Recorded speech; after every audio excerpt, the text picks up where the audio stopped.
Well, hello everybody, Ben here with the DIY Homefront. And today on the channel, I want to talk about the toolbox that came with my John Deere 1025R tractor. So let me show you the toolbox that came with it and show you some of the updates I've done and see if you want to do the same thing. Well, this is the toolbox that came with the John Deere tractor, and it's not that bad. It's made out of plastic, and it's a pretty thick plastic. I mean, it keeps its shape, but there's nothing on it that can rust, but it's really not that big. That's a 7/8 inch wrench, and you can see it fills it up. And this is a whole set of them in comparison for size. It just really didn't hold that much. So I thought I would improve it. Well, don't forget to check out my 1025R tractor playlist, because that's where all my John Deere videos are. So I replaced with this toolbox, which I thought was a big improvement. It had these bins up top, which helped me keep track of my pins. It has a separate piece on the inside to help sort of define your tools. But there's one thing I didn't realize. The handle and these openings, well, they cause it to leak on the inside, because where they come through, there's just holes in the plastic. So I found that when the tractor was out in the rain, I ended up getting water inside of it, which led me to drill a bunch of little holes in this, and then to drill holes in the bottom in the corner so water could drain out. So even though I had tools, my tools were getting wet. And here's your size comparison. You can see it's quite a bit bigger. Now let me show you the tractor. Now I've been doing other updates, and one thing I did was I put on a Summit hydraulic kit, third function, front and rear. So this tool kit would have originally been here on the tractor, which isn't necessarily a bad spot. You can see the holes where the original bracket was, and all I did was I bolted that other toolbox to where that went. Well, this is my current version. It's the 3.0 version of the toolbox, and it's all black, so that's great. It blends in with the tractor, and it's got a great little handle, and it's got plenty of room to store stuff in there.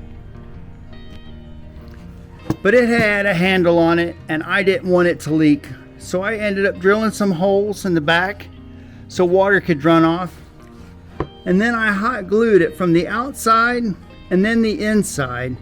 So now that the holes were there are all completely sealed up. And because of the hydraulic kit, I ended up mounting this up higher. Now this is the original bracket that came with John Deere, and I took a piece of scrap metal and cut it down and drilled some holes in it so that I could clamp this to the bar, obviously in a higher spot. It doesn't interfere with my rearview mirror, which is great. Now it does stick out a little bit farther than the other one. It's almost about the same width as the tires, but I don't have anything that I'm really trying to squeeze through on my property. I might get to that at some point, but I think the next improvement I'll probably do on it is I'm probably going to put some wheel spacers on this. So that's going to eliminate that problem too. Now the only thing I really need to do this is I need to take it off and paint it. So that's what we'll do right now. Well, just like the original toolbox, there's two 1/2 inch bolts that hold the toolbox to this metal plate. Originally, this metal plate that holds the toolbox would have been secured to the tractor with two bolts that actually went through this roll bar. But there's wires that run to the lights on the roll bar, and I did not want to drill into the roll bar and make two new holes because I was afraid I was going to shred those wires. So I chose to use 3 bolts and go on the outside of the roll bar. 120 grit sandpaper. So this was just a scrap piece of 3/16 flat steel, and I cut it into a triangle shape. I used the original plates to line up 2 of the holes, and then to put a 3rd hole in the corner. Now I'm going to sand both of these to make sure that I've got all the rust that's off of them, so I can put a fresh coat of black paint on them. The original piece has most of the rust that's along the edges as opposed to the large flat areas, But regardless, I will get all of the rusty metal off of these before I put any paint on them. I followed that by wiping both pieces down with some ammonia glass cleaner and a blue shop towel.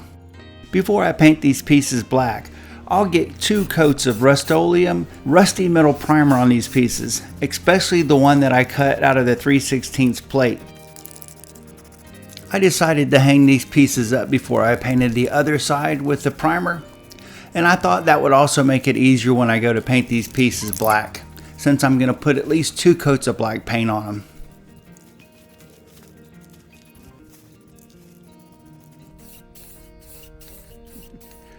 Well, there you go. I got 2 coats of primer and 2 coats of black paint on it, and I'll probably give it 2 days to dry before I put it on the tractor, just to make sure the paint has really hardened up. I've got some leftover foam that's meant for deadening sound in cars, but it's got sticky tape on one side. I'm going to use that to avoid metal on metal contact when I attach this to the roll bar. I attached 4 rubber pads to the back of the plate the first go round, but I'm going to remove those. I'll cut this foam into a strip that's the same width as the roll bar. There's a mark on the roll bar where I had put the plate to start with, and I'm going to start sticking the foam there.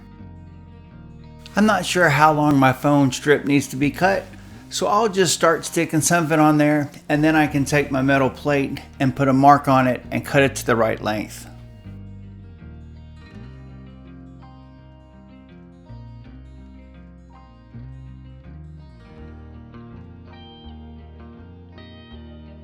For the mounting plank that goes on the other side of the roll bar, I think I'll stick the foam tape to it because it'll just make it easier to do the cutting.